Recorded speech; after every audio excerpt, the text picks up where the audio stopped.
أشهد أن لا إله إلا الله وحده لا شريك له، وأشهد أن سيدنا وحبيبنا ومولانا محمدا عبده ورسوله. أما بعد، لقد قال الله تبارك وتعالى في القرآن المجيد بعد أعوذ بالله من الشيطان الرجيم. بسم الله الرحمن الرحيم. يا أيها الذين آمنوا اتقوا الله ولتنظر نفس ما قدمت لغد واتقوا الله إن الله خبير بما تعملون. ولا تكونوا كالذين نسوا الله فأنساهم أنفسهم أولئك هم الفاسقون. لا يستوي أصحاب النار وأصحاب الجنة، أصحاب الجنة هم الفائزون. وقال تعالى: يا أيها الناس اتقوا ربكم إن زلزلة الساعة شيء عظيم يوم ترونها تذهل كل مرضعة عما أرضعت وتضع كل ذات حمل حملها وترى الناس سكارى وما هم بسكارى ولكن عذاب الله شديد.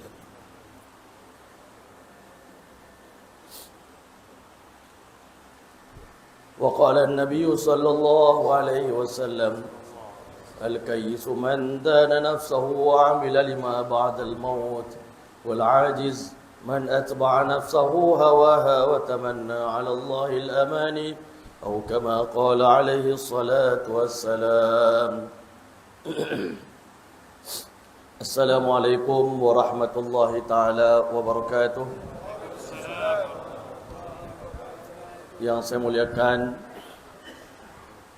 Encik Zakwan selaku pengurusi Masjid Ar-Rahman, Barisan Imam, Barisan Ahli Jawatan Kuasa Surau Ar-Rahman, pimpinan-pimpinan agama, pimpinan-pimpinan masyarakat, tuan-tuan haji, saudara-saudara, sahabat-sahabat yang dirahmati oleh Allah Subhanahu wa taala sekalian.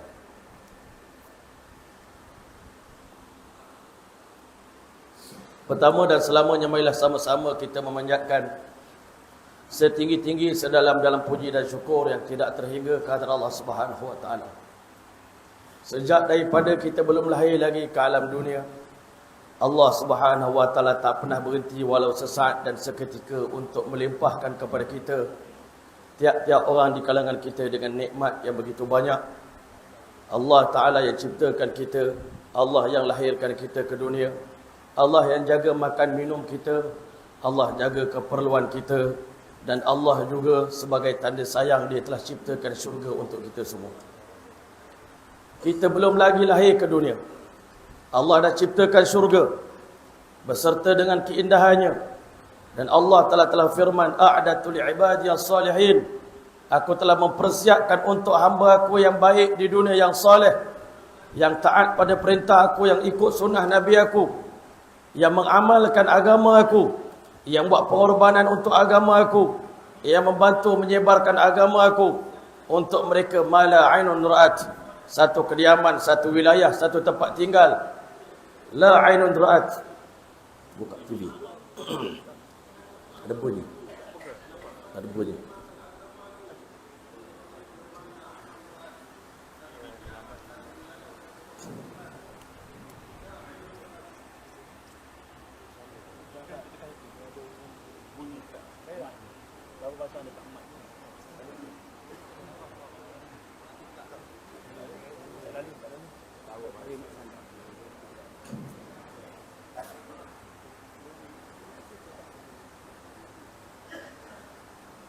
Ada remote lah.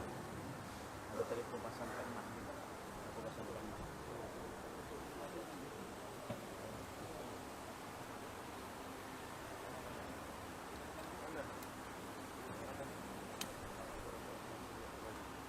Ya.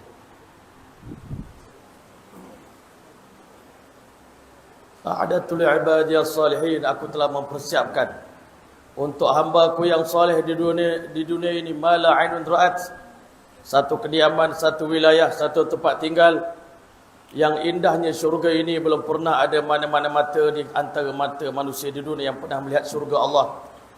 Wala udhunun sami'at, dan telinga manusia tak pernah mendengar kemerduan bunyi yang ada dalam syurga Allah. Wala khatara ala qalbi bashar, dan Allah Ta'ala ciptakan syurga yang mana keindahannya tidak pernah terlintas dalam hati dan fikiran manusia. Kerana itulah tuan-tuan dan rahmat oleh Allah, kerana syurga Allah itu pasti, neraka Allah Ta'ala itu benar, kehidupan ini benar, pengutusan kita ke alam dunia ini satu kebenaran. Allah ciptakan manusia dengan penuh keseriusan, kesungguhan, bukan main-main. Allah buat kita dengan sepenuh kesempurnaan, penciptaan yang paling sempurna. Alam semesta diciptakan untuk manusia, dan Allah perintahkan kalam untuk menulis takdir kita sampai hari kiamat. Maka di antara benda yang kalam tulis adalah kita semua bakal dilahirkan di kalangan umat akhir zaman yang datang ke alam dunia sebelum dunia ini dihancurkan oleh Allah Subhanahu wa taala. Tak lama lagi dunia yang indah yang kita tengok pada hari ini, laut yang menghijau, koral-koral yang kita tengok tadi cantik, bangunan-bangunan pencakar langit di KLCC, KL Tower, kita tengok berbagai bangunan-bangunan tinggi yang sedang diciptakan oleh manusia pada hari ini, seakan-akan mereka nak menghalang datangnya hari kiamat. Tetapi Allah bagi tahu, inna sa'ata atiyatun, sesungguhnya kiamat telah hampir tiba. Akadu ukhfiha litujza kullu nafsin bima tas'a, sengaja aku sembunyikan tarikh berlakunya hari kiamat supaya pendosa akan terus melakukan dosa dalam keadaan dia tak sedar bila nak berlaku hari kiamat. Dia memperbanyakkan dosa dan maksiat sehingga dihumban dalam api neraka. Sementara orang soleh akan meningkatkan pengorbanan, ketaatan, takarrub kepada Allah. Dia memburu tingkat-tingkat yang tertinggi dalam syurga Allah Subhanahu wa taala. Ketika mana Jibril alaihissalam datang bertemu dengan Nabi sallallahu alaihi wasallam, bertanya kepada Nabi, mata taqumus saah ya Rasulullah, bila nak berlaku kiamat wahai Rasulullah? Maka dijawab oleh baginda sallallahu alaihi wasallam, mal mas'ulu anha bi'a'lama minas sa'il, orang yang ditanya sama dengan tak tahu dengan orang yang bertanya. Tuan-tuan yang dirahmati oleh Allah, kiamat adalah merupakan rahsia mutlak Allah Subhanahu wa taala. 5 ilmu ghaib yang Allah sampaikan dalam surah Luqman, innallaha 'indahu 'ilmus sa'ah, di sisi Allah ada ilmu tentang hari kiamat. Wa yunazzilul ghaith, Allah juga tahu tentang ilmu turun hujan, di mana nak turun hujan, bila nak turun hujan.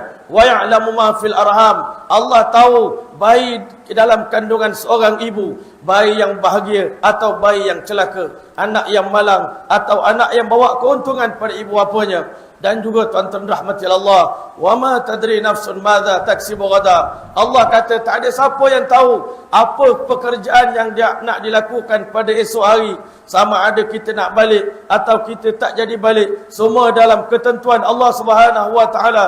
Wa ma tadri nafsun bi ayyi ardin tamut, dan rahsia paling hebat, paling mutlak milik Allah taala, iaitu tak ada siapa pun yang tahu di bumi mana dia nak mati.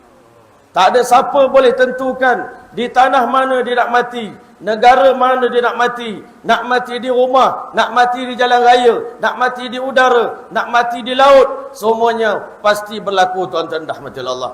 Kita tak akan mampu nak lari daripada kiamat, sama ada kiamat kecil atau kiamat besar. Kalau kita terselamat daripada kiamat besar, semua orang tak akan mampu lari daripada kiamat kecil, iaitu al-maut, kematian. Qul innal mauta alladhi tafirruna minhu, semua manusia yang hidup di dunia tak nak mati. Semua orang kalau boleh tak nak mati. Orang alim pun tak nak mati, orang jahil pun tak nak mati, orang kaya pun tak nak mati, orang miskin pun tak nak mati. Kalau boleh semua orang di antara kita nak hidup kekal di dunia.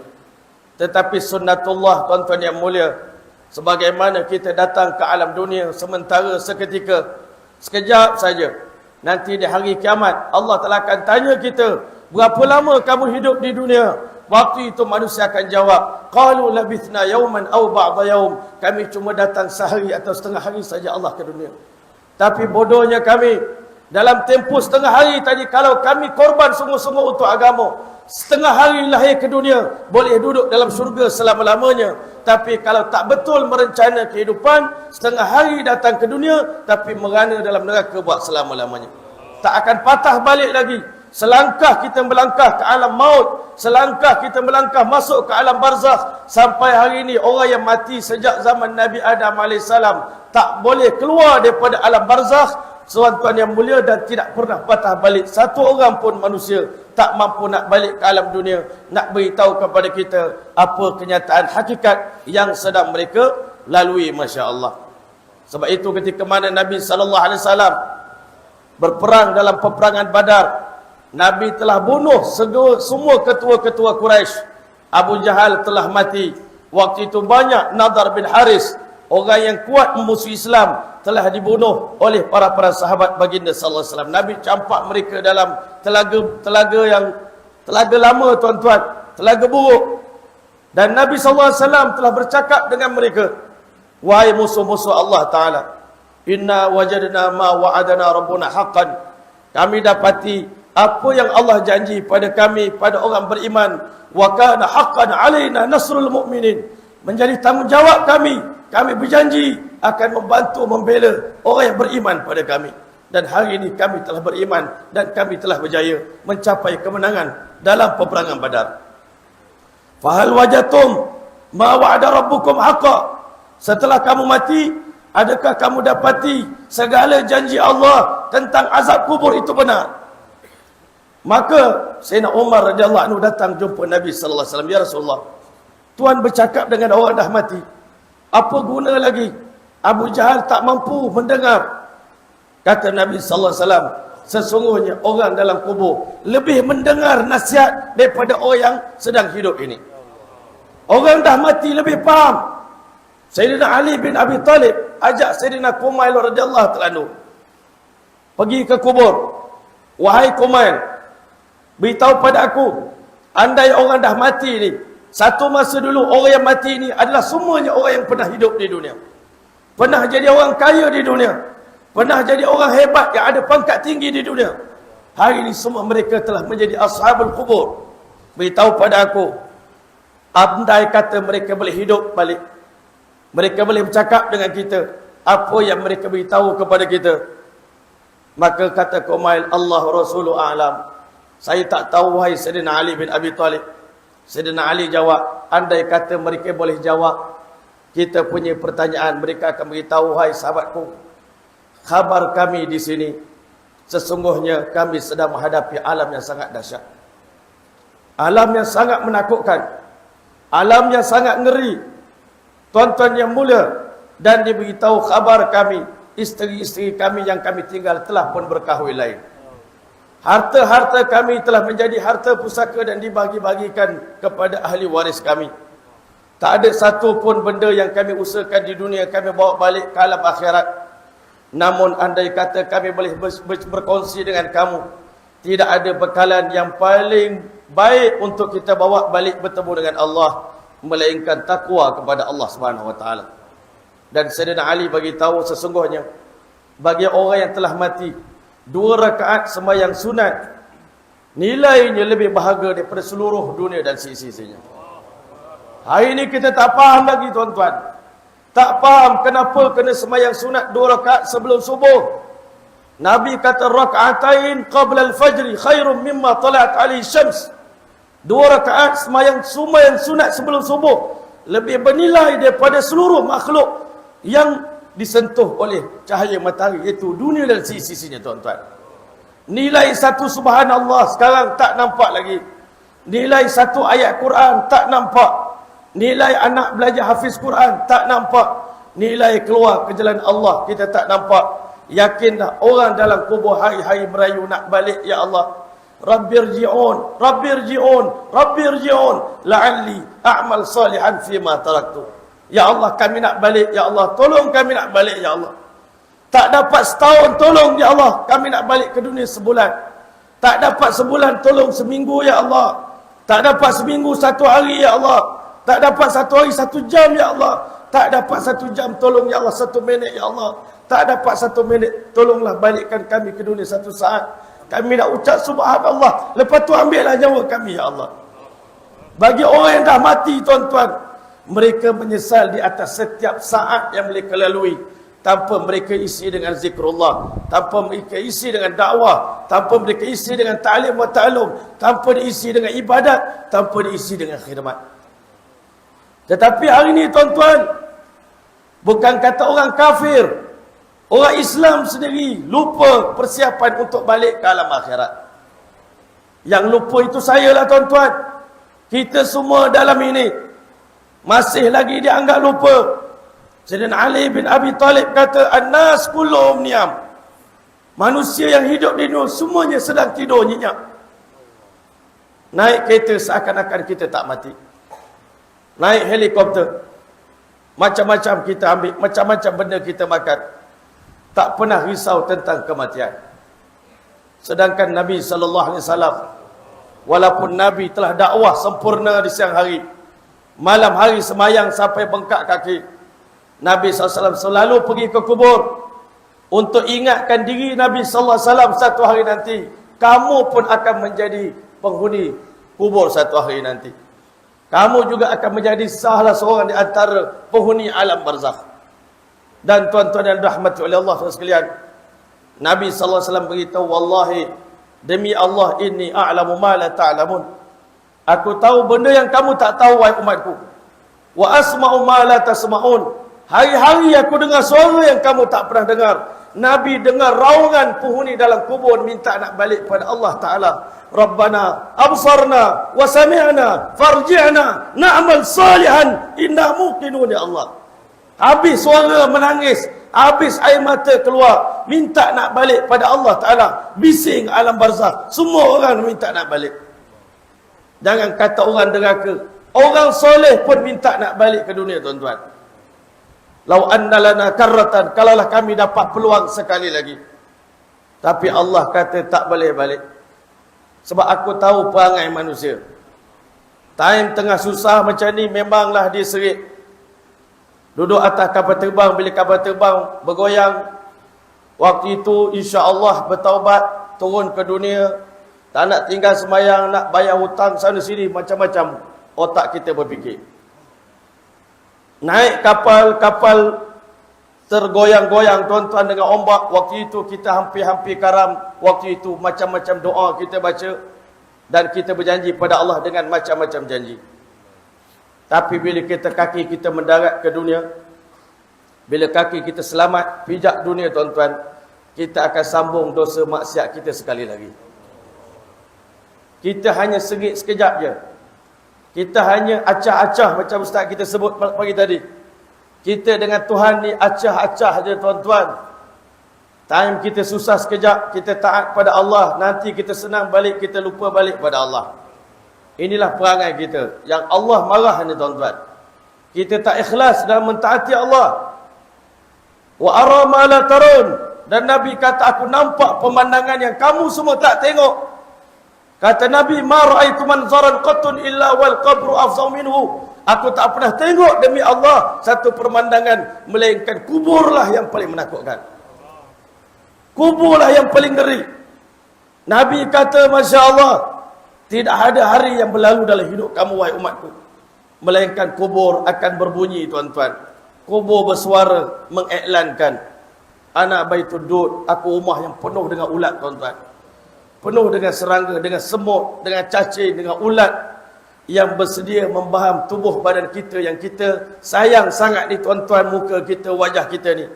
3 hari masuk dalam kubur, kalau kita bukan orang yang baik, bukan orang soleh, perut kita membusung tuan-tuan, pecah air tuan-tuan, waktu itu badan kita hancur tuan-tuan.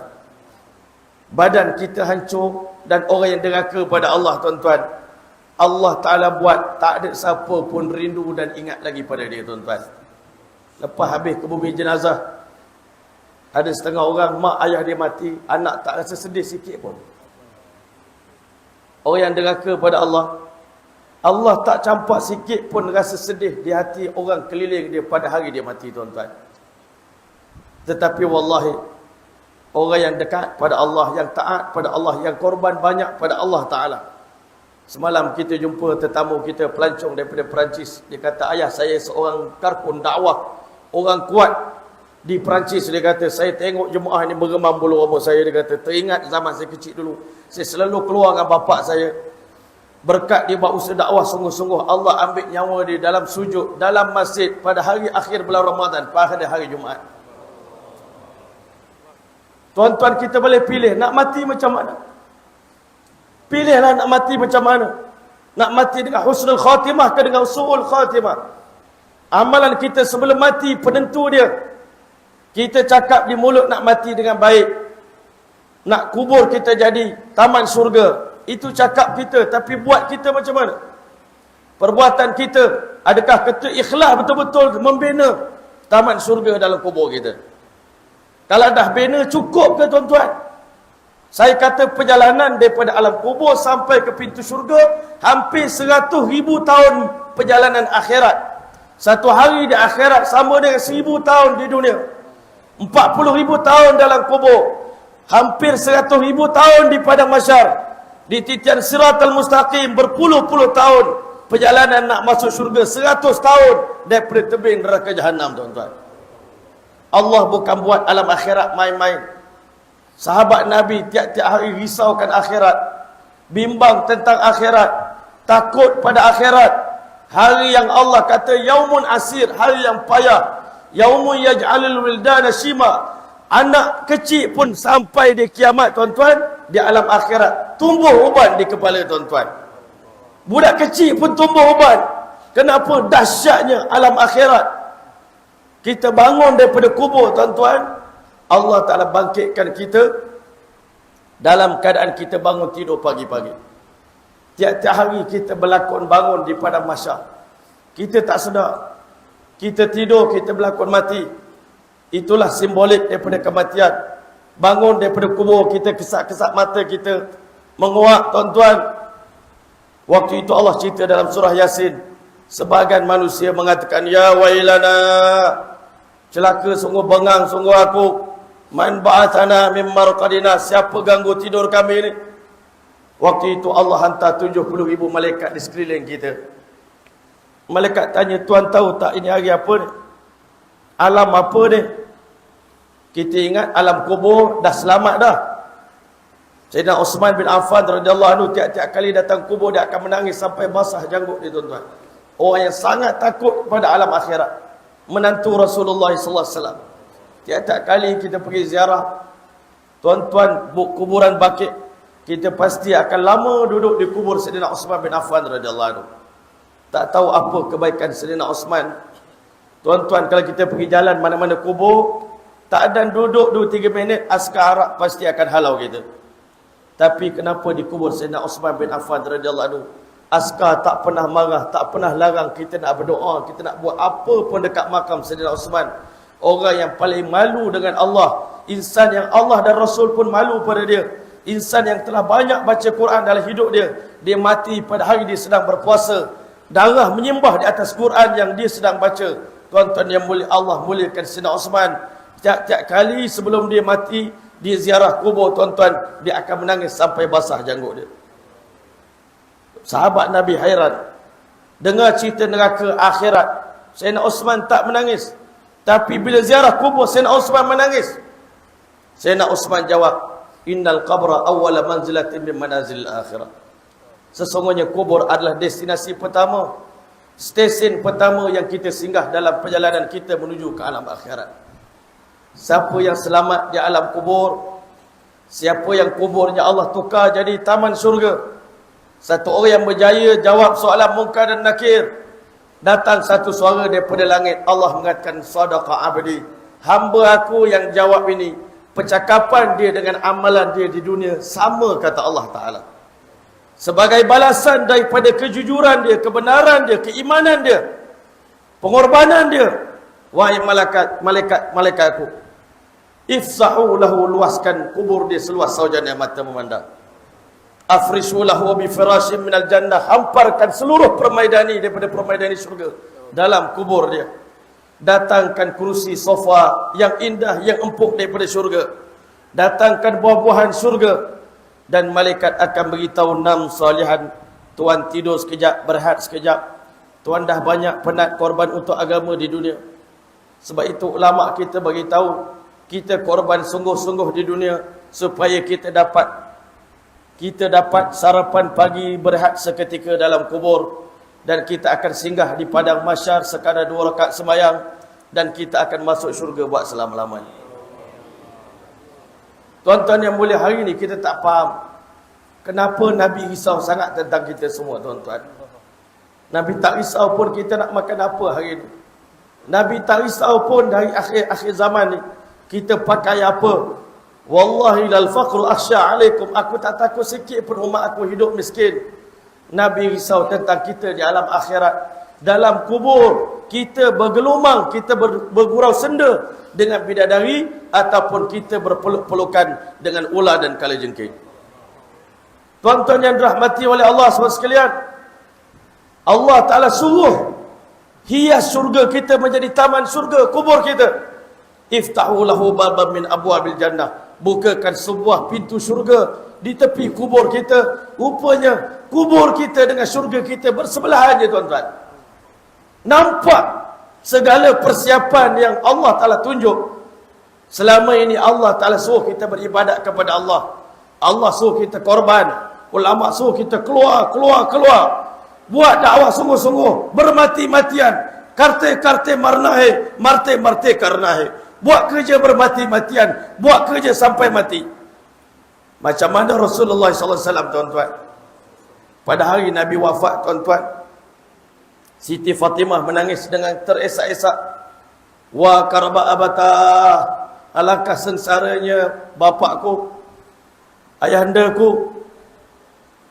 Dan Siti Aisyah radhiyallahu anha bila tengok betapa susahnya Nabi menghadapi sakaratul maut, isteri Nabi tengok sakitnya Nabi menghadapi kematian, dia kata, aku tak pernah cemburu bila dengar ada orang kata dia mati sedap, dia mati seronok. Kekasih Allah yang paling Allah sayang pun menderita pada hari dia meninggal dunia, tuan-tuan. Sampai Fatimah tak sanggup tengok sakitnya Rasulullah sallallahu alaihi wasallam. Nabi beritahu, ala innalil mautila sakarat, ketahuilah bagi kematian ini ada kesakitan yang tak mampu nak cerita dengan siapa-siapa pun, sakitnya sakaratul maut. Nabi kata sakaratul maut seperti satu ekor kambing yang dicincang, satu orang manusia yang dicincang dengan 1000 bilah pedang, tuan-tuan. Itulah sakitnya kematian, tuan-tuan. Waktu itu badan kita dah lemah, kaku, tak mampu bergerak, tuan-tuan. Kalau orang tikam kita, kita mampu tepih dengan tangan, tuan-tuan, tutup. Tapi pada hari kita mati, kita tak mampu nak angkat tangan, nak gerakkan mata, nak gerakkan apa, kita terima, tuan-tuan. Tetapi waktu itu, tuan-tuan, Nabi mampu berbisik kecil-kecil ke telinga Siti Fatimah radhiyallahu ta'ala, lepas pada hari ini, Abah tak akan sakit lagi, wahai anakku. Abah tak akan lapar lagi. Abah tak akan susah lagi selepas daripada hari ini. Nabi telah korban sungguh-sungguh untuk agama. Sehingga Allah Ta'ala layan Nabi selepas Nabi wafat dengan layanan yang paling istimewa, tuan-tuan. Kita bersama kalau kita ambil kerja Nabi. Di dalam kubur bermulalah Allah Ta'ala punya layanan kepada kita. Layanan raja, layanan VVIP Allah bagi pada kita. Kita semua akan, ya Allah, terharu dengan layanan Allah Subhanahu Wa Ta'ala. Alangkah baiknya Tuhan kita. Inna Rabbana laghafurun syakur. Tuhan kita betul-betul maha pengampun. Tuhan kita maha bersyukur. Ini yang kita cerita nikmat Allah dekat dunia ni pun kita dah mengalir air mata dah. Tetapi tuan-tuan, bila kita tengok nikmat Allah dalam kubur, ya Allah, tak ada siapa boleh buat kebaikan macam ni pada kami. Tak pernah ada siapa layan macam ni pada kami. Engkau lah Tuhan yang maha baik. Kenapa dekat dunia kami lari pada Allah? Kenapa dekat dunia kami malu nak sebut nama Allah? Kenapa dekat dunia kami tak agungkan Allah? Kenapa dekat dunia kami malu nak sujud pada Allah Ta'ala? Kenapa kami berkira dengan Allah? Allah layan kami dengan layanan yang teristimewa. Tuan-tuan yang dirahmati oleh Allah, setelah Allah Ta'ala bangunkan kita di padang mahsyar, Nabi SAW beritahu, kamu akan dibangkitkan, 70,000 malaikat akan menggerakkan kita untuk berangkat menuju ke tempat medan mahkamah Allah Subhanahu Wa Ta'ala. Kata Nabi SAW, ardul mahsyar, bumi mahsyar itu bayda afra, keputih-putihan, kemerah-merahan, kakhirsatin naqi, seperti mana kapas kita berpijak. Banyak ulama kata daripada tembaga, ada ulama kata daripada perak, tapi dalam hadis yang sahih diberitahu, bumi yang putih, laisa fiha alamun li ahadin, tidak ada signboard milik siapa-siapa. Hari ini dalam Pulau Perhentian ni tuan-tuan, kita tengok banyak signboard.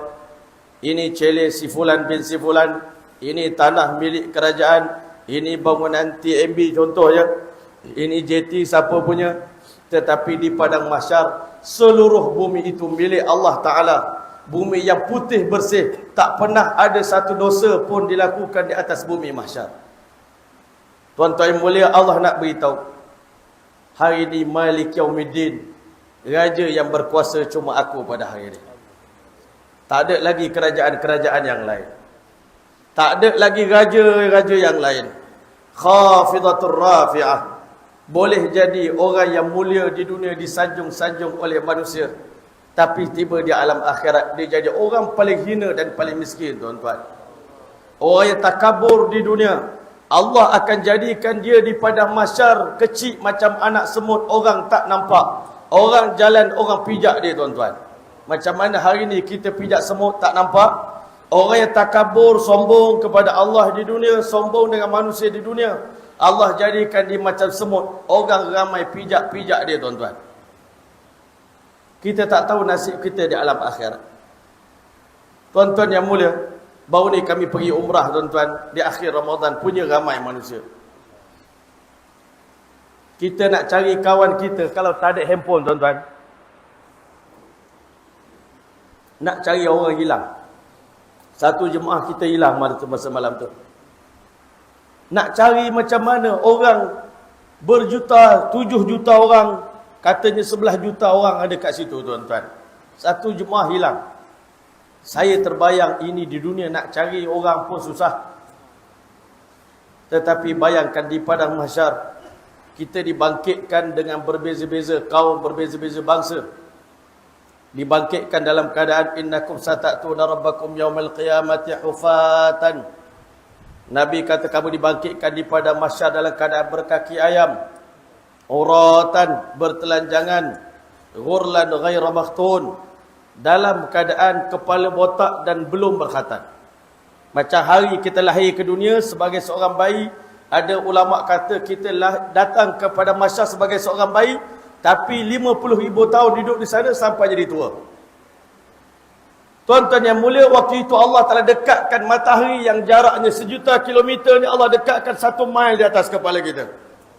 Sekarang ni musim panas, kita tak mampu nak bertahan, tak ada aircon, tak ada atap, tak berbaju. Tuan-tuan boleh, tak ada payung. Di padang mahsyar tak ada teduhan, melainkan hanya satu saja bayangan aras Allah Subhanahu wa taala. Semua orang bercita-cita nak kejar bayangan aras Allah Subhanahu wa taala. Tuan-tuan, malaikat akan perintahkan kita berjalan. Kata Nabi sallallahu alaihi wasallam, kalian akan berjalan menuju ke padang mahsyar dengan 3 keadaan. Sinfan yamshi ala rukban, satu golongan akan naik kenderaan. Wa sinfan yamshi ala aqdamihim, satu golongan akan berjalan kaki. Wa sinfan yamshi ala wujuhim, satu golongan akan berjalan dengan wajah-wajah mereka. Orang kafir akan berjalan dengan muka. Sahabat Nabi tanya, ya Rasulullah, macam mana manusia boleh berjalan dengan muka? Kami tak pernah tengok orang berjalan lesek muka ke tanah, tuan-tuan. Nabi beritahu, sesungguhnya Allah yang mampu menjadikan manusia berjalan dengan kaki di dunia, Allah sama mampu berkuasa untuk jadikan orang kafir boleh berjalan dengan muka mereka di hari kiamat nanti. Allah nak hinakan mereka. Pendosa-pendosa macam kita, kalau tak betul-betul amal soleh, kita kena jalan kaki, tuan-tuan. Jauh jarak perjalanannya. Ulama kata sebelum hisab dimulakan 50,000 tahun perjalanan itu, tuan-tuan. Belum hisab dimulakan. Allahu Akbar. Mampukah kita bertahan menunggu 50,000 tahun tempoh masanya, tuan-tuan? Dekat dunia ni nak tunggu, nak naik bot. Bot lambat datang pun kita dah letih, tuan-tuan. Pepatah Arab mengatakan, Al-intizaru asyaddu minal maut. Menunggu itu lebih berat daripada mati lagi. Nak menunggu. Jadi tuan-tuan yang mulia, sebab itulah hari ni orang cerdik, dia bukan fikir nak naik kenderaan sedap di dunia ni, tetapi dia fikir kenderaan apa yang kita nak naik di padang mahsyar nanti. Musim korban dah dekat. Orang Melayu kalau nak korban cari kambing paling kurus, lembu paling kurus. Hak paling murah sekali. Hak kuruh kering. Dan itulah nanti kenderaan kita di padang mahsyar.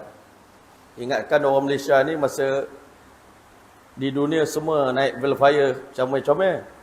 Tapi dekat akhirat naik Honda Cup, tuan-tuan. Orang Bangladesh, tuan-tuan, Masya Allah, dia pergi dekat tukang korban, jual lembu. Mana lembu yang paling mahal sekali? Oh, ini harga 15,000 seekor. Saya nak yang ni. Terkejut. Orang tokel lembu terkejut. Orang Bangladesh yang kita rasa dia tak ada duit, tapi dia mampu beli, Masya Allah, binatang korban yang akan menjadi tunggangan untuk mereka. Itu Velfire dia orang nanti di alam akhirat. Jadi tuan-tuan yang mulia, hari ni kita kena ingat, iman dan amal yang kita usahakan di dunia, yang kita sembang-sembang ni tuan-tuan, bermula dia punya fungsi iman dan amal soleh ini memberikan manfaat kepada kita daripada hari pertama kita masuk kubur dan kita bangun di padang mahsyar, tuan-tuan. Waktu itulah kita akan berjalan dengan cahaya keimanan, nur iman. Hari ini kita cakap kebesaran Allah. Tadi Maulana Yusuf beritahu la ilaha illallah Muhammadur Rasulullah. Kita cakap Allah kuasa, makhluk tak ada kuasa. Kita nafikan makhluk. Cahaya dalam iman kita ni kita tak nampak. Nanti bila kita nak berjalan menuju ke alam akhirat, Allah SWT firman, yauma taral mu'minina wal mu'minat, pada hari kamu lihat laki-laki mukmin yang buat usaha atas iman di dunia ini, wal mu'minat, dan wanita mukminah, nuruhum yas'a baina aydihim wa bi aymanihim, cahaya bergemerlapan di hadapan dan diri kiri kanan mereka, cahaya yang begitu indah daripada nur iman. Sambil-sambil jalan mereka berdoa kepada Allah, Rabbana atmim lana nurana waghfir lana innaka ala kulli syai'in qadir. Ya Allah, tolong sempurnakan cahaya kami, jangan padam. Jangan padamkan cahaya kami, ya Allah, Engkau berkuasa ke atas segala sesuatu. Barulah kita rasa bertuah jadi orang beriman. Untung buat usaha atas iman. Hari ini lampu kita sangat terang untuk kita berjalan di tengah malam yang gelap gelita. Alam akhirat begitu gelap, kata ulama, sehingga kita nak tengok tapak tangan kita pun tak nampak. Begitu gelap. Bayangkan waktu itu orang yang berjalan dengan muka ni, dia akan mengelakkan batu dan busuk dengan muka dia, tuan-tuan. Semua manusia bergerak dihalau oleh malaikat sampai tempat yang dijanjikan oleh Allah Subhanahu wa taala. Berhimpunlah sekalian makhluk, kulul khalaiq, manusia, jin berkumpul, binatang-binatang berkumpul di padang mahsyar untuk menghadap Allah Subhanahu wa taala. Kita pun salah seorang waktu itu. Dalam perjalanan kita nampak kawan-kawan kita. Kalau dekat dunia, kita nampak member kita sebelah, kita angkat kening, tanya khabar. Tapi di padang mahsyar nanti, bila kita tengok, yubassarunahum, Allah kata mereka saling menengok antara satu sama lain. Saling nampak. Nampak muka kawan kita ni, member apa aku dekat dunia ni. Tetapi tak tegur pun kawan. Tak ada masa nak tanya khabar. Yang masing-masing risau dengan iman masing-masing, risau dengan amal masing-masing. Sembahyang aku dah buat dekat dunia, tapi berapa ikhlas, berapa khusyuknya. Kita bukan tak puasa di dunia, kita buat, tapi Allah terima tak puasa kita. Semua dalam keadaan seram sejuk, tuan-tuan, nak menghadap Allah Ta'ala. Dalam keadaan pucat lesi, nak menghadap Allah Ta'ala. Tak tahu keputusan pada hari ini ke syurga atau ke neraka. Tuan-tuan yang dirahmati oleh Allah, Allah beritahu yawaddul mujrimu, pada hari itu orang yang banyak buat dosa di dunia ni, dia berharap dalam hati dia, ya Allah, yawaddul mujrimu law yaftadi min adab yaumi idzin bibanih. Andai kata hari ni aku boleh tebus azab neraka ni dengan anak-anak aku, ya Allah, tolonglah ambil semua anak aku 10 orang, lemparkan mereka ke dalam neraka, ya Allah. Wa sahibati wa akhi, ya Allah, tolong ambil isteri aku, ya Allah, lemparkan dia dalam neraka, ya Allah.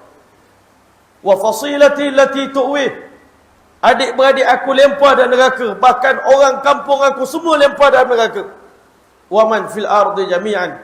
Kalau perlu lemparkan semua orang di keliling aku di atas bumi mahsyar ini, lemparkan semua orang ke dalam neraka. Thumma yujih, tetapi tolong selamatkan aku seorang. Itulah kata-kata Sayyidina Umar bin Khattab radhiyallahu ta'ala anhu. Andai di pada mahsyar nanti diiklankan, semua orang masuk ke neraka, melainkan seorang saja akan masuk syurga.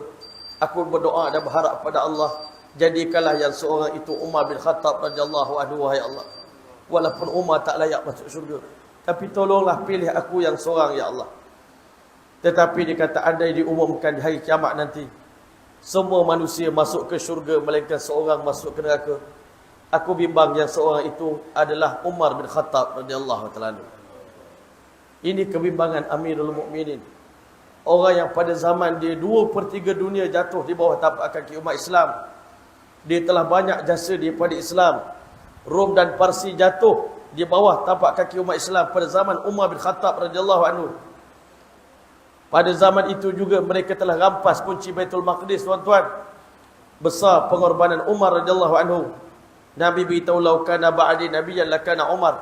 Kalau ada orang layak jadi nabi selepasku, dan saya orang itu adalah Umar bin Khattab radhiyallahu anhu. Tetapi bila sebut alam akhirat, Sayyidina Umar pun kata dia tak selamat, tuan-tuan. Bahkan saya terbaca sepotong hadis, tuan-tuan, dalam sebuah kitab diberitahu jangan kata manusia biasa.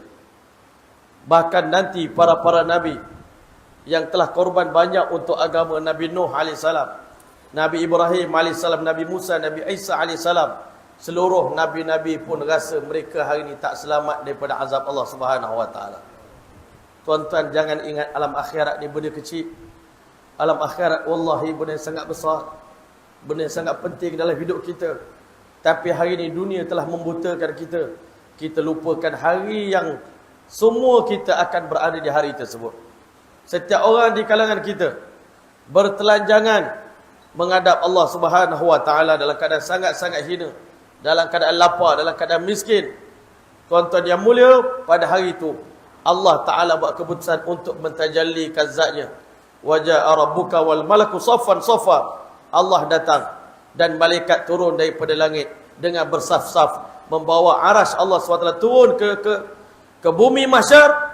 Dan setelah itu malaikat diperintahkan untuk mengaturkan kerusi-kerusi dan mimbar-mimbar untuk Allah tempatkan mereka-mereka yang terpilih untuk dapat peluang duduk di bawah naungan arasy ilahi, tuan-tuan.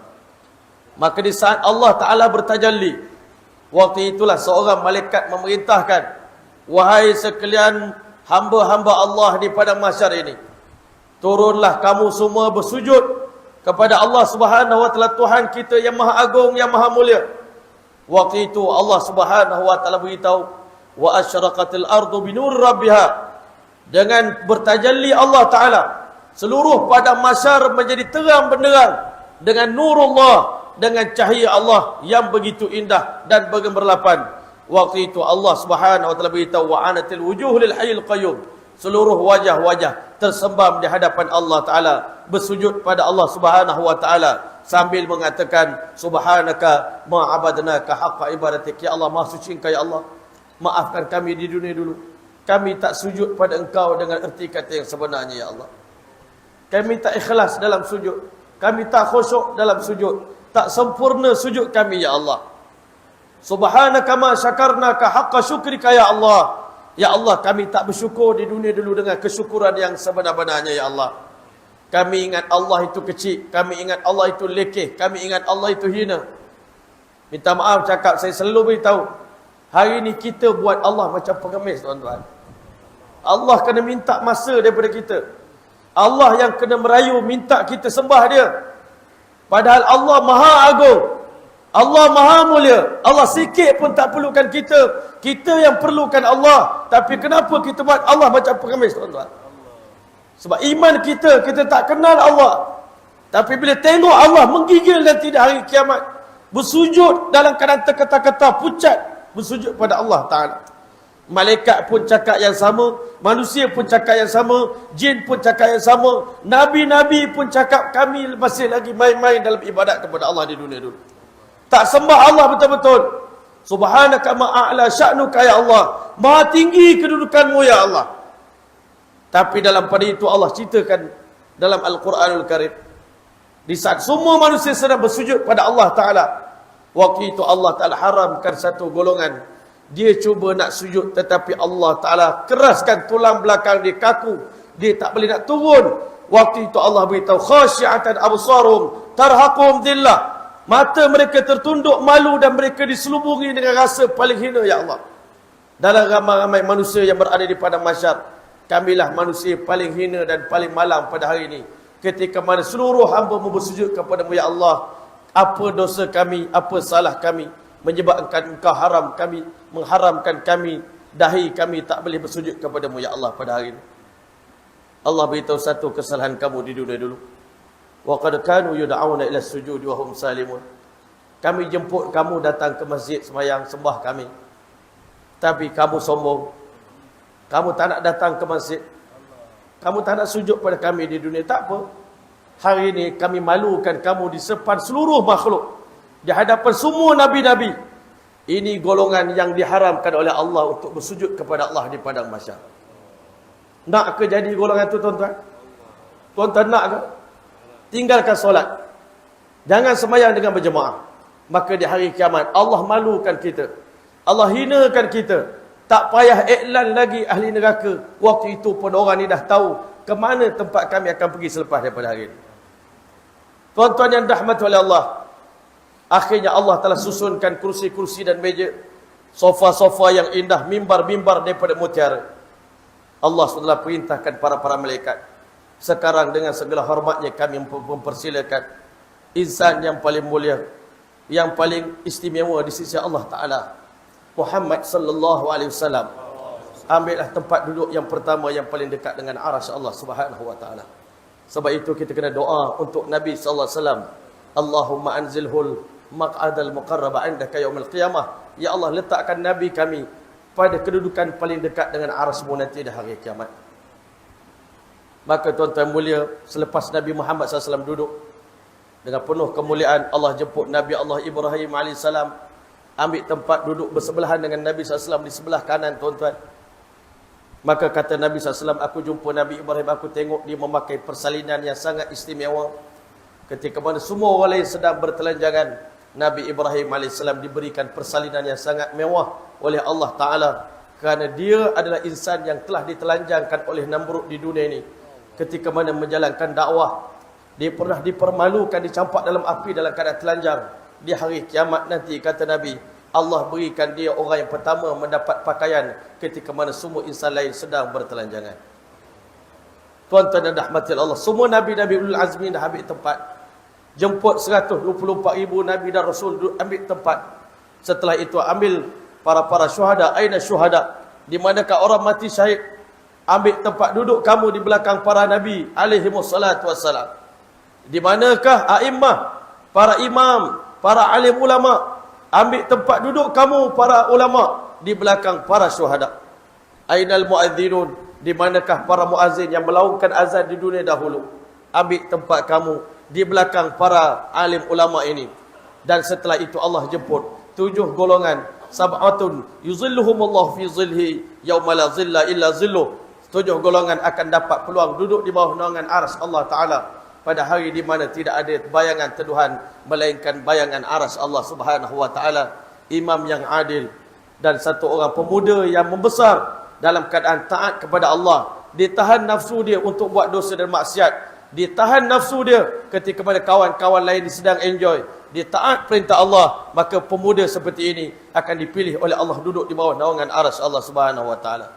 Dan yang ketiga, golongan yang mana laki-laki yang kata Nabi, qalbuhu mu'allakum bil masajid, hatinya sentiasa terpaut dengan masjid. Yang keempat, golongan yang bersedekah, tangan kanan, tangan kiri tak tahu. Yang kelima, golongan lelaki yang mana mengingati Allah di malam hari sehingga mengalir air matanya kerana takutkan Allah Subhanahu wa Ta'ala. Tuan-tuan yang mulia, lelaki yang mana pernah digoda oleh wanita yang cantik lagi bangsuan ajak berzina, dia mengatakan, inni akhafullah, aku takut pada Allah Ta'ala.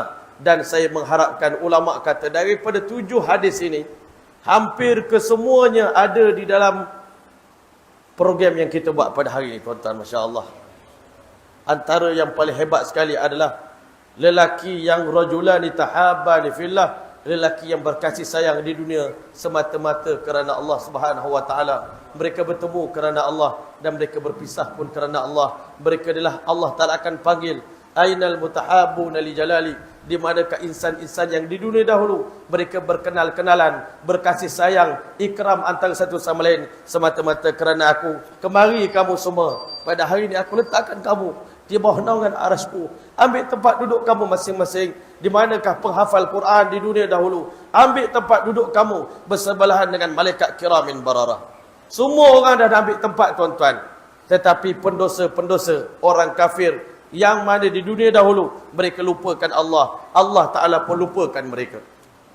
Bahkan sekumpulan manusia, tuan-tuan, Allah bangkitkan mereka di padang mahsyar dalam keadaan buta. Allah beritahu, man a'rada an dzikri, siapa yang di dunia ini hidup berpaling daripada peringatan yang aku bagi. Sekarang ni, tuan-tuan, Allah jemput tuan-tuan keluar 3 hari ni. Peringatan yang paling besar pernah Allah bagi dalam hidup tuan-tuan. Tuan-tuan tak pernah dijemput oleh Allah dan mendengar berita agama macam mana tuan-tuan dengar sepanjang 3 hari ni. Ini peringatan daripada Allah. Tapi awas, bila balik nanti jangan terpesong, jangan menyeleweng, jangan lari daripada jalan Allah Ta'ala. Barang siapa yang berpaling daripada jalan peringatan aku, kata Allah, mafa'inna lahu ma'isyatan dhankan, di dunia ini kami akan sempitkan hidup mereka. Wa nahsyurhu yaumal qiyamati a'ma, mereka akan dibangkitkan di padang mahsyar dalam keadaan buta matanya. Mereka akan tanya kepada Allah dalam keadaan menangis, qala rabbi, wahai Tuanku, lima hasyartani a'ma wa qad kuntu basira, kenapa kami buta pada hari ini? Di dunia dulu kami celik, mata kami terang, tak pakai spek mata pun. Allah beritahu, qala kadzalika atatka ayatuna, kami datang macam-macam peringatan untuk kamu, nasihat macam-macam, tazkirah kamu dah dengar. Kamu dah dengar bayan, fanasita, tapi kamu buat lupa apa yang kami ingatkan pada kamu. Wa kadzalikal yauma tunsa, pada hari ini kami pun lupakan kamu. Kami tak ingatkan kamu, kami tak peduli kamu dah makan ke belum, kamu letih ke, kamu penat ke, kamu nak duduk ke. Di padang mahsyar tak ada seorang pun dibenarkan duduk, apatah lagi nak baring, tuan-tuan.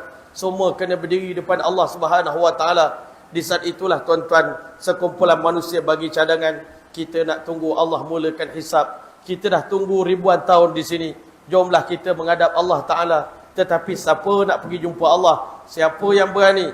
Rasa-rasanya yang paling layak untuk jumpa dengan Allah adalah para anbiya alaihimussalatu wassalam. Jom kita cari Nabi Allah Adam alaihissalam. Dia paling dekat dengan Allah. Allah sayang dia, Allah muliakan dia. Bila jumpa dengan Nabi Adam alaihissalam kata, engkau orang jangan buat saya jadi serabut, jangan peningkan kepala saya. Hari ini saya pun mengatakan nafsi, nafsi. Saya cuma fikir saya seorang je nak selamat pada hari ini. Kau pergi ke tempat lain, saya tak mampu nak menghadap Allah. Lastulah aku tak layak pun berjumpa dengan Allah pada hari ini. Maka ulama kata manusia, Nabi SAW beritahu, daripada Nabi Adam umat ini berpindah ke Nabi Nuh AS. Wahai Nuh, tolonglah kami. Kami dengar dekat dunia Tuhan berdakwah 950 tahun.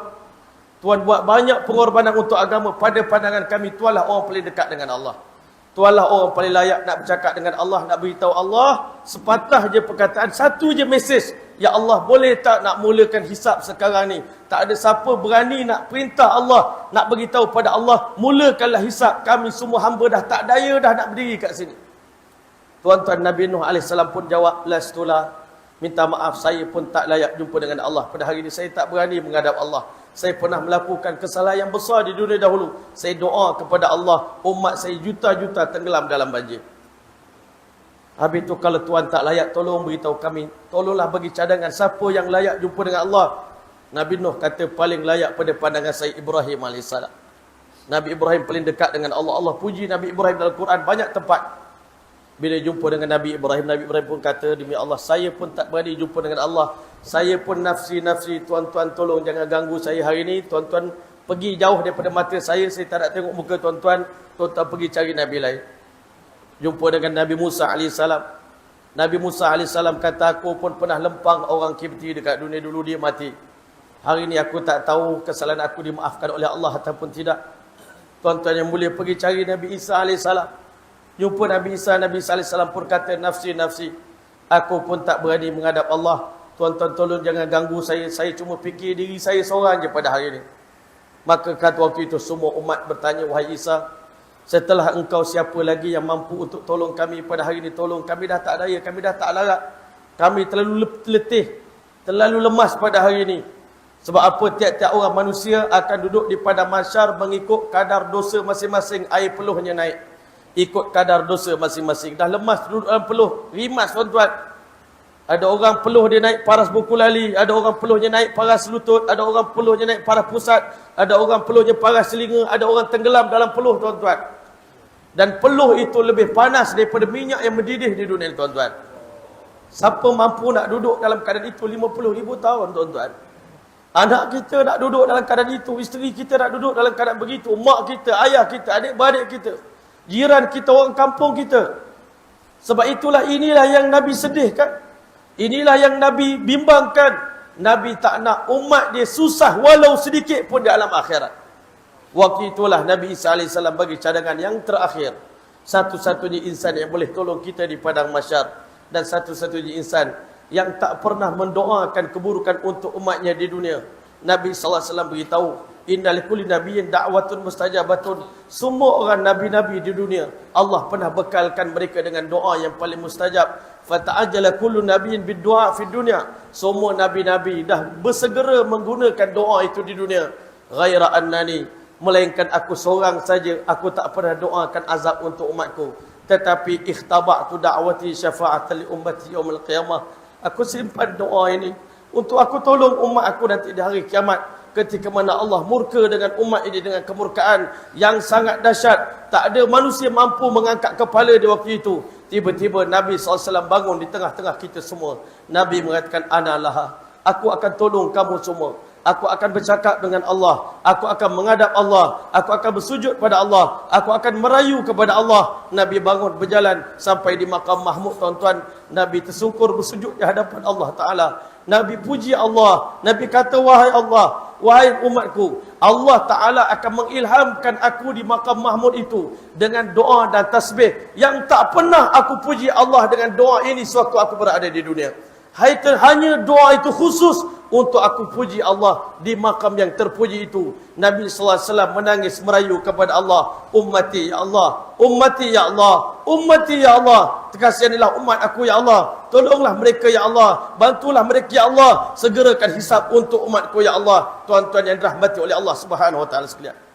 Bila Allah tengok kekasih dia menangis tuan-tuan.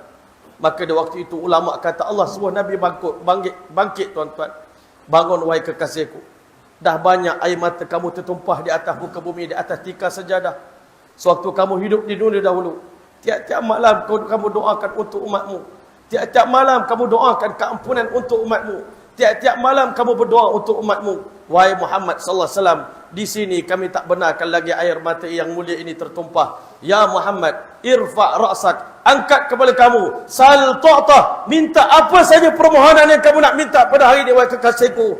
Isfa' tu syafa', pilih siapa saja yang kamu nak syafaat di kalangan umat kamu, pasti aku tak akan terima syafaatmu. Nabi SAW beritahu, innallaha ta'ala khayyarani, Allah pernah bagi peluang kepada aku untuk memilih baina an yakuna nisfi ahli jannah min ummatik. Kamu nak separuh ahli syurga umat kamu pun kami bagi, ataupun kamu nak pilih syafaat wahai Muhammad sallallahu alaihi wasallam. Nabi kata, aku tolak tawaran yang pertama, aku ambil tawaran yang kedua, syafaati li ahlil kabair min ummati. Tuan-tuan pergi Madinah, hadis ini tertulis di dinding Raudhah Al-Mubarakah tuan-tuan. Syafaatku kata Nabi adalah untuk orang yang melakukan dosa-dosa besar di kalangan umat aku. Kalau kita hari ini selamat masuk syurga bukan kerana kita orang baik tuan-tuan. Bukan kerana kita buat dakwah hebat. Bukan kerana 4 bulan kita. Bukan kerana 40 hari kita. Bukan kerana 2 jam setengah kita. Bukan kerana tahajud kita. Kita dapat selamat di alam akhirat berkat syafaat daripada Nabi Muhammad sallallahu alaihi wasallam. Inna awlan nas bi syafaati yaumil qiyamah. Tapi dalam ramai-ramai orang yang dapat syafaat, tuan-tuan yang mulia, Nabi akan pilih orang yang akan mula-mula dapat syafaat. Orang yang paling istimewa di kalangan umat Rasulullah sallallahu alaihi wasallam. Nabi kata, aktarhum alayya salatan. Orang yang paling banyak berselawat kepada aku di dunia ini. merekalah orang yang paling awal akan dipilih oleh Nabi SAW untuk diperkenankan, untuk diselamatkan daripada azab dan kesengsaraan di padang mahsyar. Bahkan tuan-tuan yang mulia, hadis ini pun dah tersebar dalam TikTok, tak tahu siapa buat. Ketika mana sebelum Nabi wafat, Allah Ta'ala khabarkan berita gembira kepada baginda sallallahu alaihi wasallam. Yadkhulunal jannata sab'una alfan min ummati. Akan masuk syurga 70,000 orang di kalangan umat aku ke dalam syurga min ghairi hisabin wala azabin. Mereka tak akan dikenakan hisab dan tak akan kena azab. 70,000 orang umat Nabi sallallahu alaihi wasallam akan terpilih. Dan sudah tentu kita semua tak layak masuk dalam 70 itu, tuan-tuan. Bilangan sahabat Nabi pun dah 124,000 dah, tuan-tuan. Habis dah. Semua tiket 70,000 telah diambil oleh para sahabat. Tetapi tuan-tuan yang mulia, di hari kiamat Nabi beritahu dalam hadis yang lain, ma'a kulli alfin sab'una alfan. Daripada 70,000 itu, Allah Ta'ala akan ambil daripada setiap ribu itu 70,000. Berarti ulama bilang-bilang sekitar 49 bilion umat Rasulullah SAW ditambah lagi untuk dapat masuk syurga tanpa hisab, tanpa azab. Mudah-mudahan insya-Allah kita termasuk, tuan-tuan. Mudah-mudahan mak ayah kita pun termasuk, tuan-tuan. Mudah-mudahan adik-beradik kita semua masuk, tuan-tuan. Anak isteri kita, keturunan kita, cucu kita, jiran tetangga kita, orang kampung kita, semua umat Islam kalau boleh masuk. Tetapi tuan-tuan yang mulia, tak ada seorang pun tahu siapa di kalangan mereka yang bertuah itu. Bahkan Nabi SAW beritahu, ma'a thalathin min hathayatir rahman. Allah tambah lagi dengan 3 kali. Allah Ta'ala ambil, Allah lempar, Allah ambil, Allah lempar, Allah ambil, Allah lempar. Tak ada siapa yang tahu berapa banyak bilangan manusia yang terpilih oleh Allah di kalangan umat Muhammad SAW akan dapat masuk syurga tanpa hisab dan tanpa azab. Allah tambah lagi dengan 3 genggaman daripada genggaman Ar-Rahman. Itulah kita, tuan-tuan. Nasib baik kita ada Rasulullah SAW. Kalau kita lahir di kalangan umat Nabi Nuh AS, Nabi Nuh tak cara dah kat kita, tuan-tuan, di hari kiamat. Kalau kita lahir sebagai umat Nabi Musa AS, Nabi Musa tak layan kita di padang mahsyar. Tapi kita bertuah ada Rasulullah SAW. Tapi dalam keadaan itu pun kita di akhir zaman dilupakan Nabi. Malu nak amalkan sunnah Nabi. Selalu lupakan sunnah Nabi SAW. Selalu lupakan Rasulullah SAW. Lupakan selawat. Hari Jumaat pun berat nak selawat pada baginda sallallahu alaihi wasallam. Sebagai tanda kita terima kasih pada Nabi, ayuh kita azam nak buat kerja dakwah ni sungguh-sungguh, tuan-tuan. Dakwah adalah warisan Nabi pada kita, peninggalan Nabi pada kita, tangisan Nabi pada kita.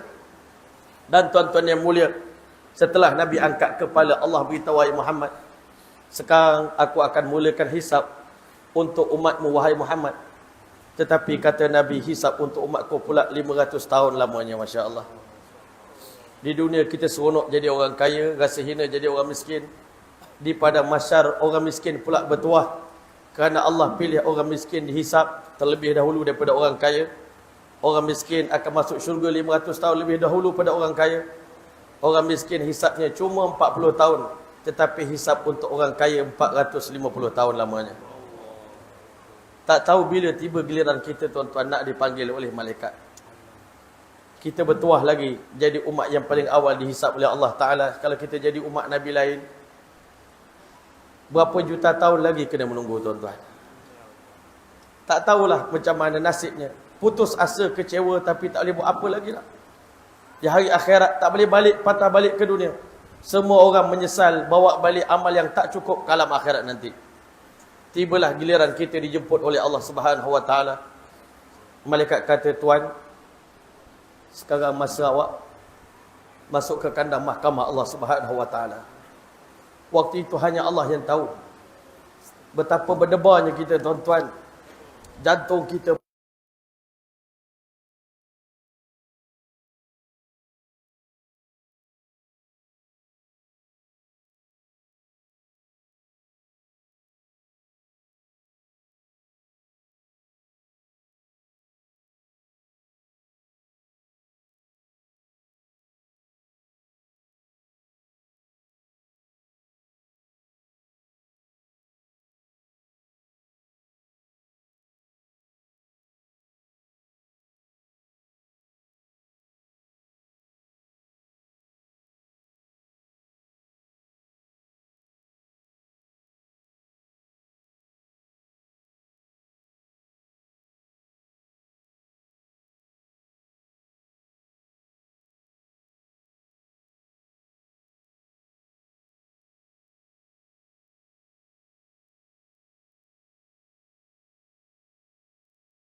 wala yanzuru illa an-nar. Dia tidak melihat melainkan lautan api neraka, tuan-tuan. Hari ini kita tak nampak lagi neraka. Tetapi Allah beritahu, kalla saya'lamun, thumma kalla saya'lamun, kalla law ta'lamuna ilmal yaqin, la tarawunnal jahim. Kamu akan tengok dengan mata kepala kamu neraka jahim depan mata kamu. Neraka jahanam yang dalamnya 70 tahun perjalanan, tuan-tuan. Dalamnya neraka jahanam, tembalnya tembok neraka jahanam itu 40 tahun perjalanan. Inilah neraka Allah bubuh di padang mahsyar. Siapa yang gagal jawab soalan daripada Allah Ta'ala akan dihumbankan ke dalam neraka yang dalamnya 70 tahun perjalanan. Allah nak tunjuk, aku bukan main-main dengan kamu di dunia dulu. Aku dah beritahu sungguh-sungguh, tapi kamu yang anggap ini main-main. Maka tuan-tuan yang mulalah Allah Ta'ala akan nak tanya soalan daripada kita. Tetapi hebatnya pada hari itu, Allah kunci mulut kita. Al-yawma nakhtimu ala afwahim. Allah kunci mulut kita, tak boleh nak jawab. Wa tukallimuna aydihim. Yang akan bercakap dengan Allah adalah tangan kita. Wa tashhadu arjuluhum. Kaki kita akan menjadi saksi terhadap semua dosa-dosa yang pernah kita lakukan. Dan Nabi beritahu anggota yang pertama mendapat kemuliaan di hari kiamat untuk jadi saksi adalah paha kita sebelah kiri. Dia akan bagi report pada Allah semua dosa yang kita buat dengan kemaluan kita, dengan kaki kita, semua akan dicerita, tak disembunyikan walau satu pun dosa itu. Dan mahkamah itu dibuka kepada semua orang boleh tengok. Hatta Nabi-Nabi pun tengok dosa yang pernah kita buat. Di mana kita nak letak muka kita bila Nabi Muhammad sallallahu alaihi wasallam tertunduk, tak sanggup nak tengok dosa-dosa yang pernah kita lakukan, tuan-tuan. Kita hari ini rasa selamat buat dosa kat dalam hotel, buat dosa kat tempat-tempat yang gelap. Kita rasa tak ada siapa akan tahu dosa yang pernah kita buat. Allah kata kamu tak akan selamanya mampu nak lari daripada disaksikan dosa kamu oleh seluruh makhluk-makhluk yang kami ciptakan. Hatta kulit-kulit kita ni akan bercakap dengan Allah nanti di hari kiamat. Kita tanya, wahai kulit, kenapa engkau cakap? Patut engkau defend aku, ni engkau pula khianat pada aku. Lu kulit beritahu, Allah Ta'ala yang bagi segala benda boleh bercakap. Allah bagi kami suara boleh bercakap. Kami akan report segala benda yang pernah kau lakukan kepada Allah Ta'ala. Mampu ke kita nak lari daripada kulit kita sendiri, tuan-tuan? Hari itu, tuan-tuan, hanya Allah saja yang mampu memasukkan kita ke dalam syurga dengan rahmatnya, tuan-tuan. Kalau ikut ibadat kita langsung, tak ada lah, tuan-tuan. Di hari kiamat nanti ada satu orang yang bawa amalan 500 tahun. Nak ditebus dengan syurga Allah Ta'ala. Allah kata masuklah syurga dengan rahmatku. Dia kata aku nak masuk syurga dengan amalku. Allah kata masuk syurga dengan rahmatku. Tak, wahai Allah, aku nak masuk syurga dengan amalku. Allah kata timbang nikmat mata yang pernah digunakan selama dia di dunia dengan ibadah 500 tahun. Sebelah biji mata pun tak mampu dibayar dengan ibadah 500 tahun. Mana kita nak bayar dengan ibadat kita pada hari ini.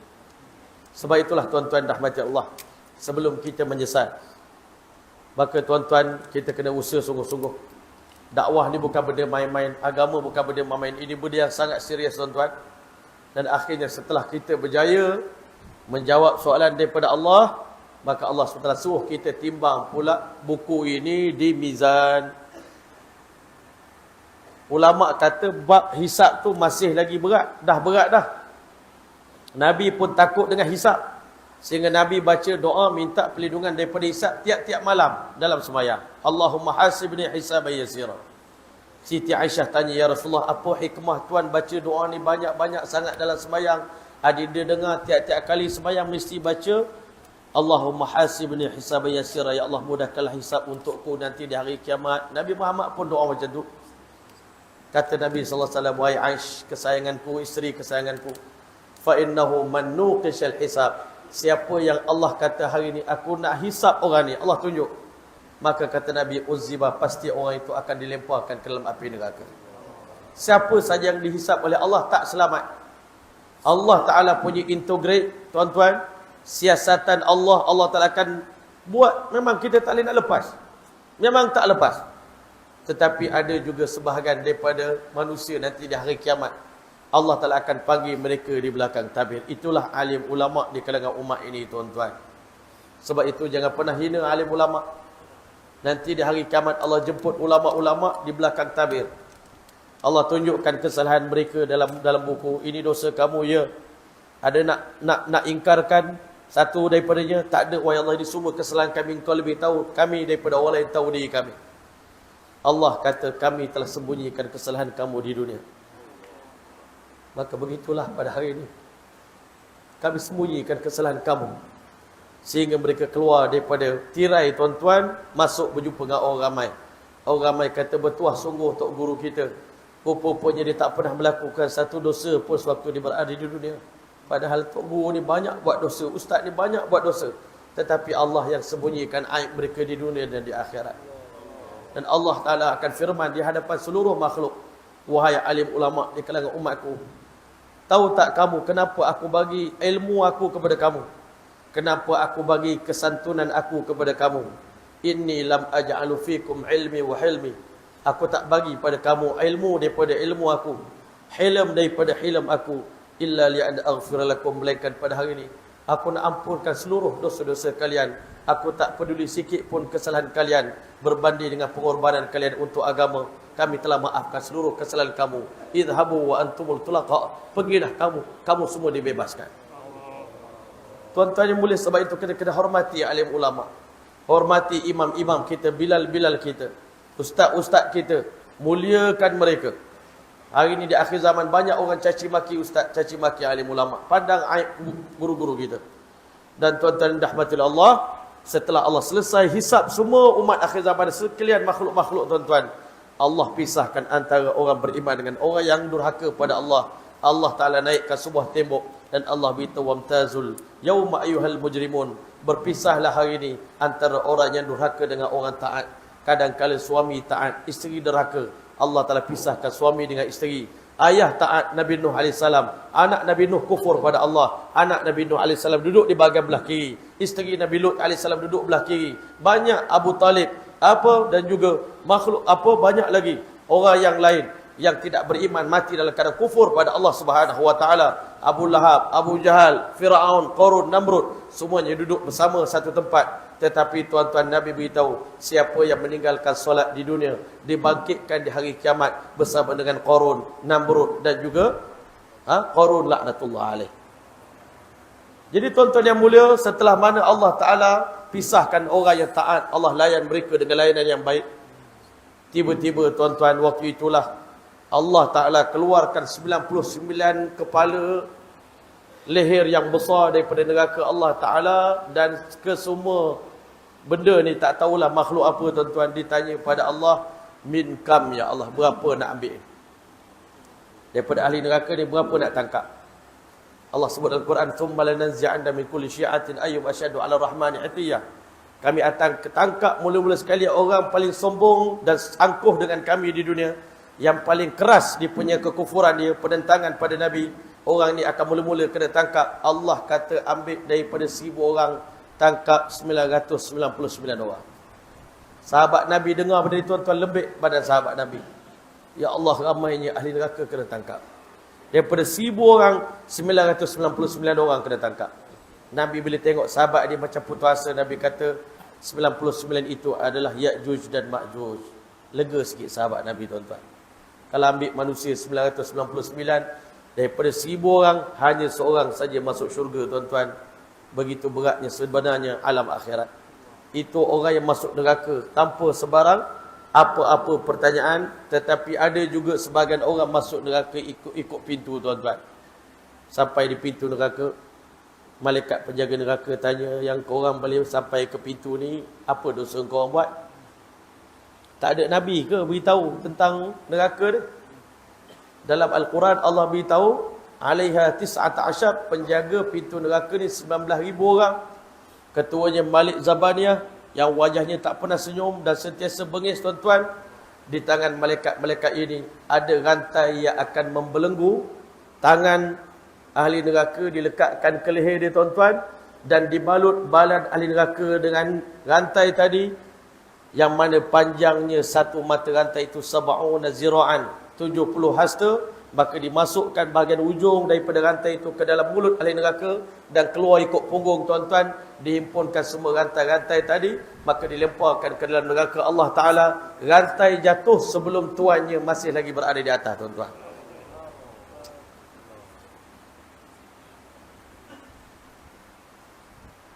Nak cakap apa lagi, tuan-tuan? Neraka ni Allah Ta'ala buat tempat untuk Allah azab orang yang ingkar pada Allah. Degil sangat. Sebab itulah hari ni tolong jangan jadi orang degil. Serahlah diri pada Allah. Mengakulah diri kita hamba Allah Ta'ala. Kita bukan siapa-siapa pun. Dan kita tak akan mampu nak tanggung azab Allah Ta'ala. Ada orang kata, ustaz, kami hadap je nanti azab neraka. Tak ada siapa mampu bertahan, tuan-tuan. Allah cerita dalam neraka, 3 golongan. 3 kali ahli neraka merayu nak keluar pada neraka. Yang pertama, mereka jumpa wa qalu li khazanati jahannama ud'u rabbakum yakhaffif anna yawman minal adab. Wahai penjaga neraka jahanam, tolong doa pada Allah, merayu minta kami nak berehat satu hari, tolong bagi ringan sikit je azab neraka, kami dah tak mampu bertahan. Maka kata waktu itu malaikat beritahu, qalu awalam taku ta'tikum rusulukum bil bayinat qalu bala qalu fadu. Dia cakap sebelum ni kat dunia kan Rasul dah beritahu semua dah benda. Maka berdoalah kepada Allah Ta'ala. Penjaga neraka tak tolong mereka. Kalau begitu, jumpakan kami dengan malaikat Malik.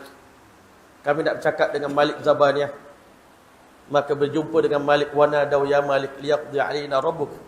Kalau tak dapat kurang azab, kami nak minta matikan kami dalam neraka ni, tak hidup dah. Sebab duduk dalam neraka ni la yamutu fiha wa la yahya. Nak kata hidup tidak, mati pun tidak.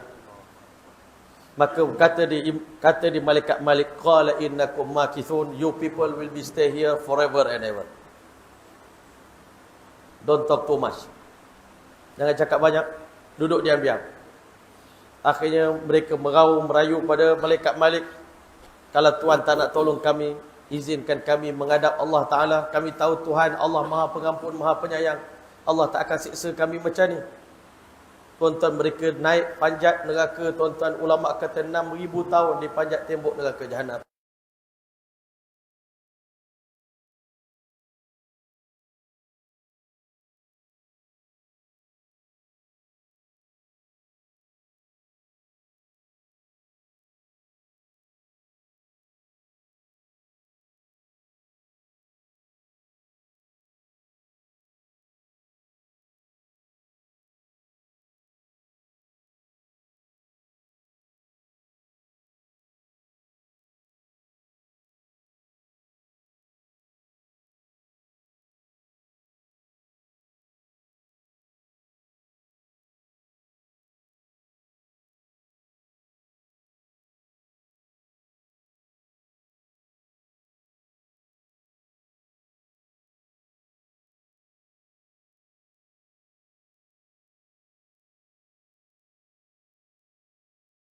Lagi. Tengok rumah menjadi milik orang lain, tanah dibagi pada orang lain, bidadari bagi pada orang lain. Tetapi ahli syurga, tuan-tuan, Allah layan mereka. Orang yang banyak berpuasa di dunia, Allah bagi sarapan pagi seketika. Berjalan menuju ke telaga Al-Kausar, menghadap Nabi sallallahu alaihi wasallam. Nabi jemput kita semua umat akhir zaman dengan penuh keceriaan, senyuman. Nabi tengok kesan anggota wuduk kita bercahaya. Nabi sambut kita, Nabi bagi minum air telaga Kausar. Dan waktu itulah satu demi satu umat ini diperintahkan oleh Allah melintas titik siratal mustaqim.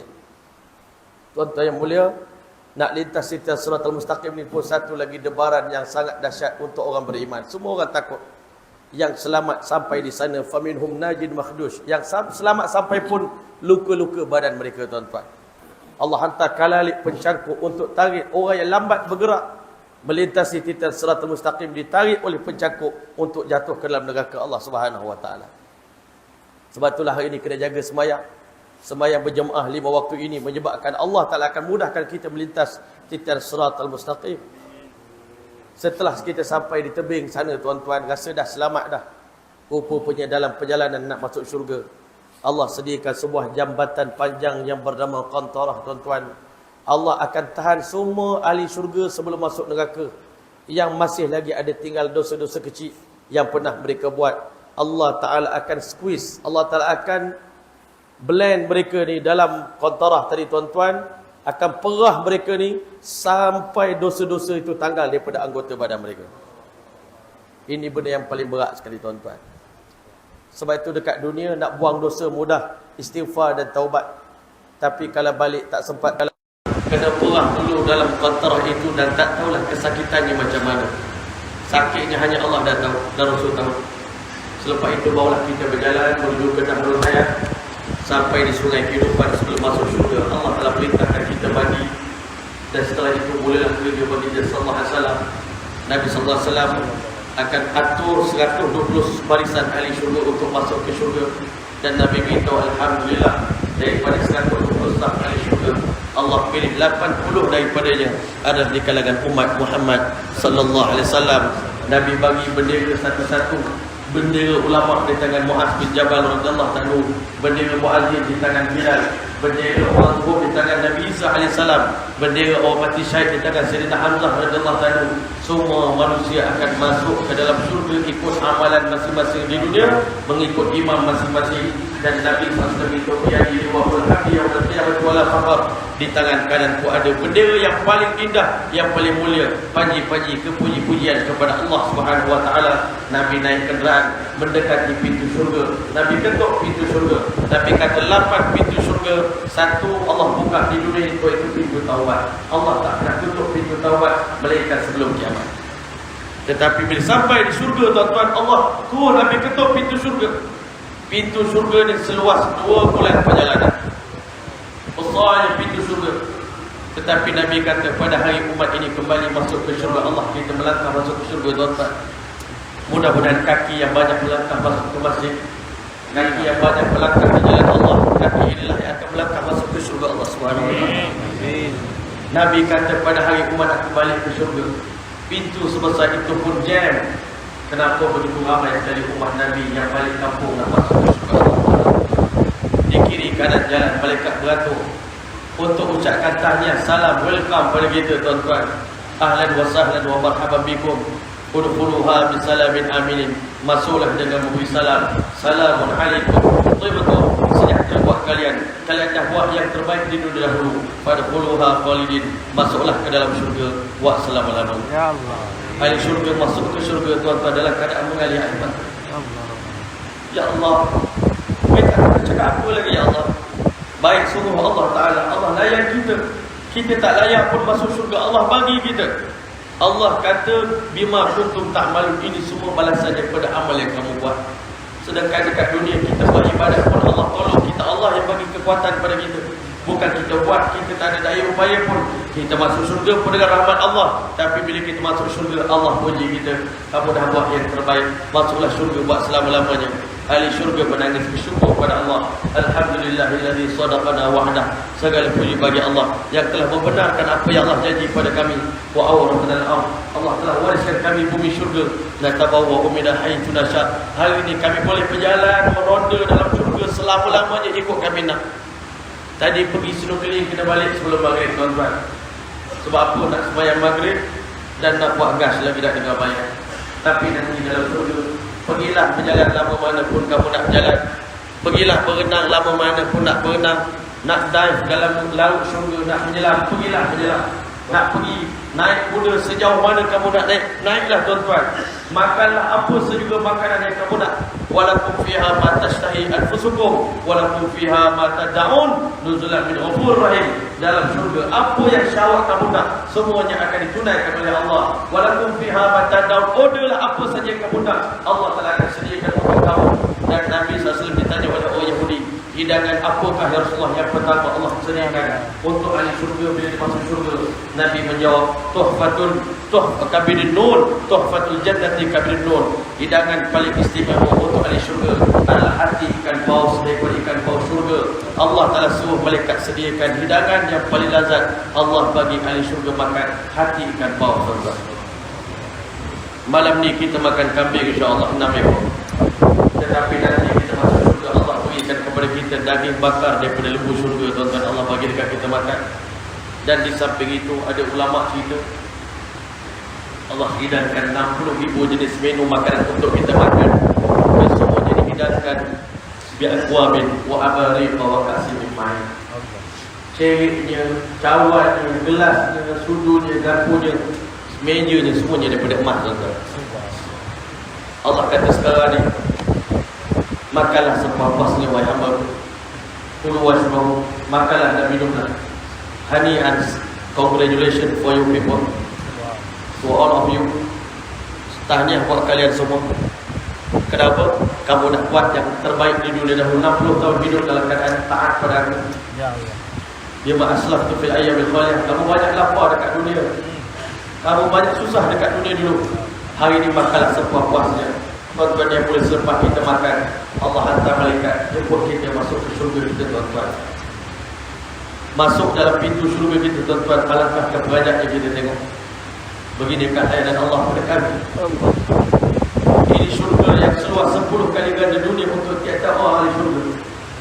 Yang mana Nabi kata tanah syurga itu seluas tapak kaki, tempat pijak kaki kita pun khairun minad dunia wa ma fiha, lebih mahal daripada dunia dan seisi-isinya, tuan-tuan. Allah bagi kebun yang cantik untuk kita dalam syurga nanti. Kebun buah-buahan yang begitu banyak, yang masak ranu. Di celah-celahnya ada sungai susu, sungai madu, sungai air arak, sungai air biasa. Rumah kita, kata Nabi, Allah buat seketul batu daripada emas, seketul batu daripada perak, seketul batu daripada zabarjad, seketul batu daripada permata delima yang warna merah.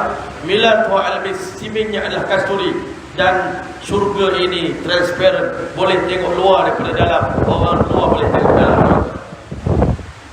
Dalam bilik itulah Allah sediakan ghurafan, kamar-kamar yang begitu banyak, tuan-tuan. Allah sediakan dalam setiap bilik itu ada katil, dan di atas katil itu adanya bidadari Allah Subhanahu wa taala.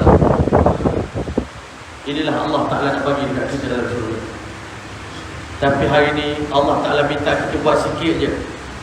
Bukan banyak, sembahyang 5 waktu, tak berat pun. Korban untuk agama, setakat ulama minta 3 hari sebulan, tak berat pun, tuan-tuan. Kalaulah kita tahu begini layanan Allah kepada kita dalam syurga nanti, wallahi kita sanggup korbankan seluruh nyawa kita untuk agama Allah. Tuan-tuan yang boleh, Allah sediakan masuk dalam syurga, rupanya ada pelamin yang sangat besar Allah sedang sediakan untuk perkahwinan kita semua sekali lagi dalam syurga Allah Ta'ala. Wa zawwajnahum bihurin 'ain. Kami akan kawinkan mereka semua dengan bidadari-bidadari, insya-Allah. Bidadari duduk di sebelah kiri dan kanan kita, dipakaikan baju daripada sutera, tuan-tuan, di badan kita. Di tangan kanan kita dikalungkan gelang daripada yu'alluna fiha min asawir min dhahabin wa lu'lu'ah, gelang emas, gelang perak, gelang mutiara, tuan-tuan. Wa libasu fiha harir, pakai mereka daripada sutera. Tempat duduk mereka adalah kerusi sofa yang ditenun dengan benang-benang emas, tuan-tuan. Maudunah yang ditenun dengan benang-benang emas. Di hadapan kita penuh dengan buah-buahan. Walah min tayrin mimma yashtahun, daging burung yang kamu sangat suka. Wa faqihatin mimma yatakhayyarun, buah-buahan yang terpilih. Di saat itulah, tuan-tuan, kata Allah, seorang malaikat mengumumkan, khuludun ya ma'syar ahli jannah istami'u, wahai ahli syurga, dengar sini baik-baik. Innalakum an tahyu fala tamutu abadan, kamu akan hidup di sini selama-lamanya, kamu tak akan pernah mati lagi. Wa innalakum an tashubbu, kamu akan muda selama-lamanya, fala tahramu abadan, tak akan tua lagi dah, tak beruban lagi dah. Wa innalakum an tan'amu, kamu akan mengecap nikmat, rasa macam-macam, cuba macam-macam, try macam-macam. Fala tahramu abadan, tak ada siapa pun nak larang kamu. Maka, tuan-tuan, akhirnya Allah Ta'ala kawinkan kita dengan bidadari, menikmati segala nikmat yang Allah Ta'ala bagi. Inna ashabal jannati yawfishun, ahli syurga dalam sebuah kesibukan. Mereka sibuk bersama dengan bidadari sampai ribuan tahun lamanya, tuan-tuan. Allah layan ahli syurga. Sekali-sekali rasa nak pergi shopping, Allah Ta'ala bagi kejadian hari Jumaat, pergi shopping mall. Bukan beli barang, kita tukar wajah kita, tuan-tuan, dengan wajah yang kita paling berkenan sekali. Dalam surga esok balik jumpa dengan isteri kita, wallahi wajah Allah 70 kali ganda lebih lawa daripada seluruh berjumpa sebelum pergi kedai tadi. Dan kita balik, Allah juga cantikkan wajah isteri kita 70 kali ganda lebih cantik daripada sebelum kita tinggalkan. Ini baru sikit nikmat syurga Allah sediakan, bergantung pada amal kita. Tapi nanti orang masuk syurga pun menyesal, tuan-tuan, kenapa kelalah atau begini, banyak lagi aku korban. Jadi sebelum kita menyesal, tuan-tuan, insya-Allah sama-sama kita azab. InsyaAllah umur kita pun dah tak lama dah. Kalau masuk umur 40 ke atas ni tuan-tuan, kita dalam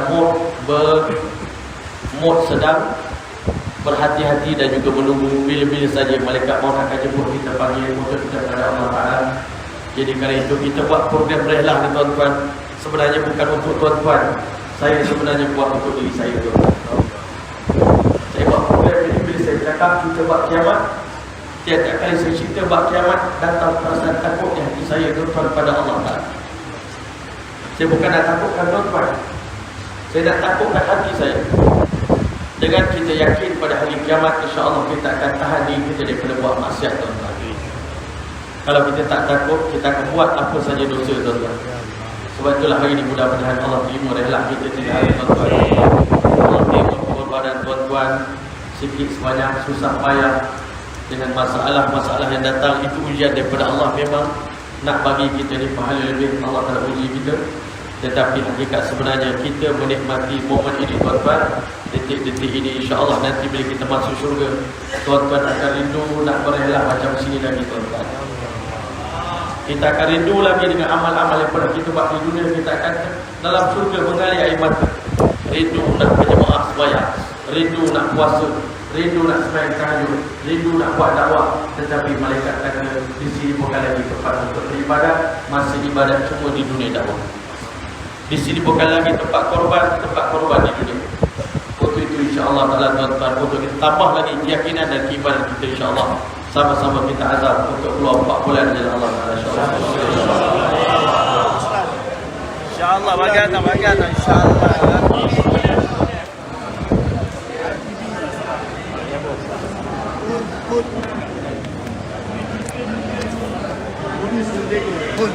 Bagi Adam lagi bagi Adam insyaAllah.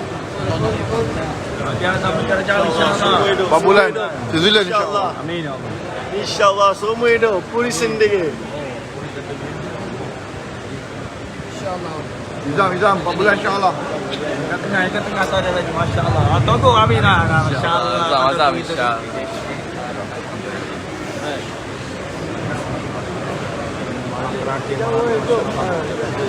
Izam 4 bulan insyaAllah. DJ 4 bulan insya-Allah. Negara jauh lagi dan lagi. Negara jauh.